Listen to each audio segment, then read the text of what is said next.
Physical anthropology के लिए पीनाथ और amber and amber, Indian anthropology के लिए नदीम हुसैन के बुक्स। मेरे पूरे प्रेपरेशन में मेरे खुद के नोट्स बहुत काम आए। Multiple revisions help me in recollecting those facts during prelims. बहुत मुश्किल हो जाता है 2-3 अटेम्प्ट के बाद। हमें अपने मिस्टेक से लर्न करना चाहिए, फैमिली का सपोर्ट लेना चाहिए, हमें मोटिवेट करे, हमें अपनी सेल्फ वर्थ का याद दिलाएं। मेरे लिए तो टफ ही था क्योंकि ह्यूमैनिटीज बैकग्राउंड से नहीं हूँ, मैं साइंस बैकग्राउंड से हूँ, तो मैं तो बोलूँगी वर्थ इट नहीं है। 2-3 attempts they should give everything. If it's not working out we should try to look for other. Exam का स्ट्रैटेजी अगर हम पकड़ ले 8 to 10 आवर्स भी। हेलो एस्पिरेंट्स, आज हमारे साथ श्वेता मैम है जो भी अपना इंटरव्यू देकर आई हैं। So first of all congratulations ma'am, आप अपने यहाँ तक पहुँचे। तो मैम आपका ये कौन सा अटेम्प्ट था? मेरा ये 4th अटेम्प्ट था, सेकंड मेंस और फर्स्ट इंटरव्यू। ओके मैम, और अपने एजुकेशनल बैकग्राउंड के बारे में थोड़ा बता दीजिए। मैंने बीटेक किया है कंप्यूटर साइंस इंजीनियरिंग में, और उसके बाद मैंने 3 साल जॉब किया था। उसके बाद मैंने जॉब छोड़ के सिविल्स का प्रिपरेशन शुरू किया। And about your optional? मेरा ऑप्शनल एंथ्रोपोलॉजी है। आपने ऑप्शनल एंथ्रोपोलॉजी क्यों चूज़ किया?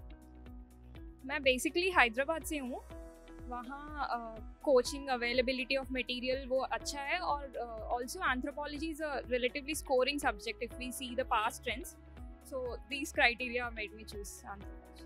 मैम जो बच्चे एंथ्रोपोलॉजी चूज़ करते हैं उनके पास जहाँ तक लगता है रिसोर्सेज की थोड़ी कमी रहती है, तो आपने रिसोर्सेज कौन से चूज़ किए थे मैम? मैंने पहले तो बेसिक रेफरेंस मटेरियल जो होते हैं फिजिकल एंथ्रोपोलॉजी के लिए पीनाथ और amber and amber, and Indian anthropology के लिए नदीम हुसैन के बुक्स, ये सारे रेफ़र किए थे। और इसके साथ मैंने टॉपर्स के नोट्स जो अवेलेबल होते हैं वो भी रेफ़र किए थे, एंड ये सारे मिलके मैंने अपने खुद के नोट्स बनाए थे। सो एक्सटेंसिव नोट्स मेरे खुद के थे जिनसे मैं फाइनल एग्ज़ाम के पहले प्रिपरेशन करती थी। मैम ऑप्शनल का आंसर हमें कैसे ड्राफ्ट करना चाहिए? क्या क्या उसमें डायग्राम, फ्लो चार्ट्स वगैरह इंक्लूड करने चाहिए? ऐसे आर्टिफिशियली मैंडेटरीली इंक्लूड करने की ज़रूरत नहीं है। अगर ऑर्गेनिकली उस आंसर में आपके डायग्राम्स कुछ वैल्यू ऐड करते हैं और डायग्राम्स की मदद से हम थोड़ा टाइम बचा पाते हैं, उस केसेस से यू कैन ऐड, बट ऐसा रूल कोई नहीं है। मैम जैसा कि आपने कहा आप कंप्यूटर इंजीनियरिंग की थी आपने, तो आपको मैथ्स में कैसा रहा था? सीसेट आपका एग्ज़ाम कैसा रहा? मेरा सीसेट का कभी कोई प्रॉब्लम हुआ नहीं, एंड ऑल्सो सीसेट मैथ्स ही नहीं, हमें उन 2 घंटों में क्वेश्चंस पिक करने चाहिए। हमें स्ट्रैटेजी ऐसा होना चाहिए कि जो क्वेश्चंस मैथ्स के टाइम ज़्यादा ले रहे हैं उन पे ही अटक के ना रहें।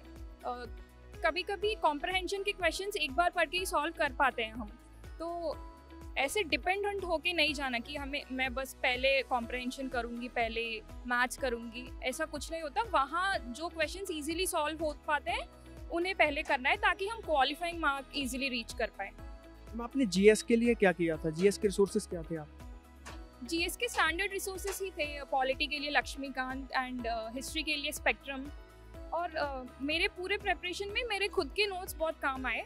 हिस्ट्री के लिए मैंने बेसिक मटेरियल से, और उसके बाद जो मैंने टेस्ट पेपर्स करती थी उनसे भी जो इम्पॉर्टेंट पॉइंट्स मुझे लगते थे मैं वो सारे नोट करती थी, और ये नोट्स मैं एग्ज़ाम के पहले बहुत बार रिवाइज करती थी। तो multiple revisions help me in recollecting those facts during prelims. आपने इंटरव्यू के लिए मॉक टेस्ट दिए थे पहले, मॉक इंटरव्यू? हाँ, दिए थे मैंने। वो कितना रिलेवेंट थे रियल इंटरव्यू? थोड़ा टॉकिंग प्रैक्टिस के लिए, लोगों के सामने बात करने की आदत होने के लिए हेल्प किए थे। डायरेक्ट क्वेश्चंस तो रिपीट नहीं हुए, but the areas which they touched were repeated. बच्चे 2 या 3 अटेम्प्ट देने के बाद सेल्फ डाउट आने लगता है कि हम इसके लिए बने भी हैं या नहीं बने, हमसे हो भी पाएगा या नहीं, तो उस मोटिवेशन को कैसे कंटिन्यू रखें, डिसिप्लिन कैसे कंटिन्यू? बहुत मुश्किल हो जाता है 2-3 अटेम्प्ट के बाद, बट हमें अपने मिस्टेक से लर्न करना चाहिए, और थोड़ा लक का फैक्टर तो होता ही है, वो हमारे कंट्रोल में नहीं होता, बट फैमिली का सपोर्ट लेना चाहिए जो हमें मोटिवेट करे, हमें अपनी सेल्फ वर्थ का याद दिलाएं। उन लोगों की मदद से पुश करना पड़ता है। आपका प्लान भी था मैम?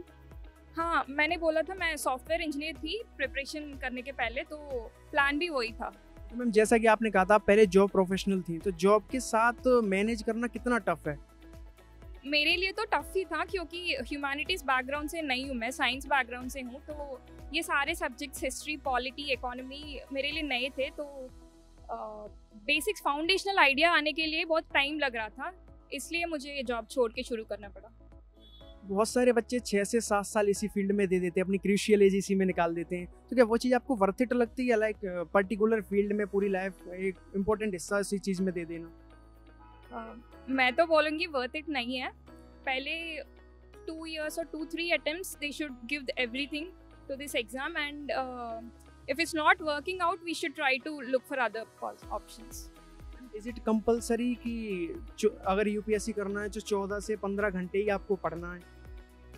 नहीं, ऐसा कुछ मैंडेटरी नहीं है। मैं पिछले अटेम्प्ट्स में इतना पढ़ती थी, बट एक आइडिया आने के बाद और एग्ज़ाम का स्ट्रैटेजी अगर हम पकड़ ले तो 8 to 10 आवर्स भी काफ़ी होते हैं। जैसे कि बहुत सारे कॉलेज स्टूडेंट्स अपने सेकंड से थर्ड ईयर में प्रिपरेशन स्टार्ट कर देते हैं, तो उनके लिए आप क्या बोलना चाहिए? उनको पहले अपने एकेडमिक्स पे ज़्यादा फोकस करना चाहिए या कहीं ना कहीं साथ में इस चीज़ को भी लेकर चलना चाहिए ताकि आपको फ्यूचर में हेल्प करे ये चीज़? अगर उनके पास टाइम है तो थोड़ा बहुत अलॉट कर सकते हैं, बट कॉलेज में भी जो वहाँ सीखने को मिलता है उस पर भी फोकस करना चाहिए। जैसे कुछ 50 से 60 दिन में प्री आने वाला है, बच्चे बहुत ज़्यादा स्ट्रेस में हैं, मतलब उनके माइंड ब्लैंक हो चुके एक तरीके से, क्या करना है क्या नहीं करना, तो उनके लिए आप क्या कहना? बस यही स्टैंडर्ड सोर्सेस रेफर करें और उनमें जो इम्पोर्टेंट पॉइंट्स हैं वो बार बार रिवाइज करें, और मल्टीपल टेस्ट पेपर्स देंगे तो एग्ज़ाम देने की आदत बन जाएगी, उस 2 घंटे में अच्छे से सोच पाएंगे। मैम एक थोड़ा डाइवर्टिंग क्वेश्चन है मैम, जैसे कि बहुत सारे बच्चे जो IIT JEE मेंस नीट की तैयारी करते हैं, फैमिली प्रेशर, फाइनेंशियल प्रेशर की वजह से नहीं हो पाता है, तो कहीं ना कहीं सुसाइड अटेम्प्ट के लिए सोचने लगते हैं वो, तो इसके लिए आप क्या कहना चाहेंगे? मैं बस यही कहना चाहूँगी कि ये exam it's not the end of the world. IIT से आए हैं तो बहुत वर्दी कैंडिडेट्स होंगे, अगर इस फील्ड में नहीं तो दूसरे में भी वो बहुत अच्छा करेंगे, तो just take it just an job, not more than life. Thank you for giving your valuable time. We wish you the best for your future.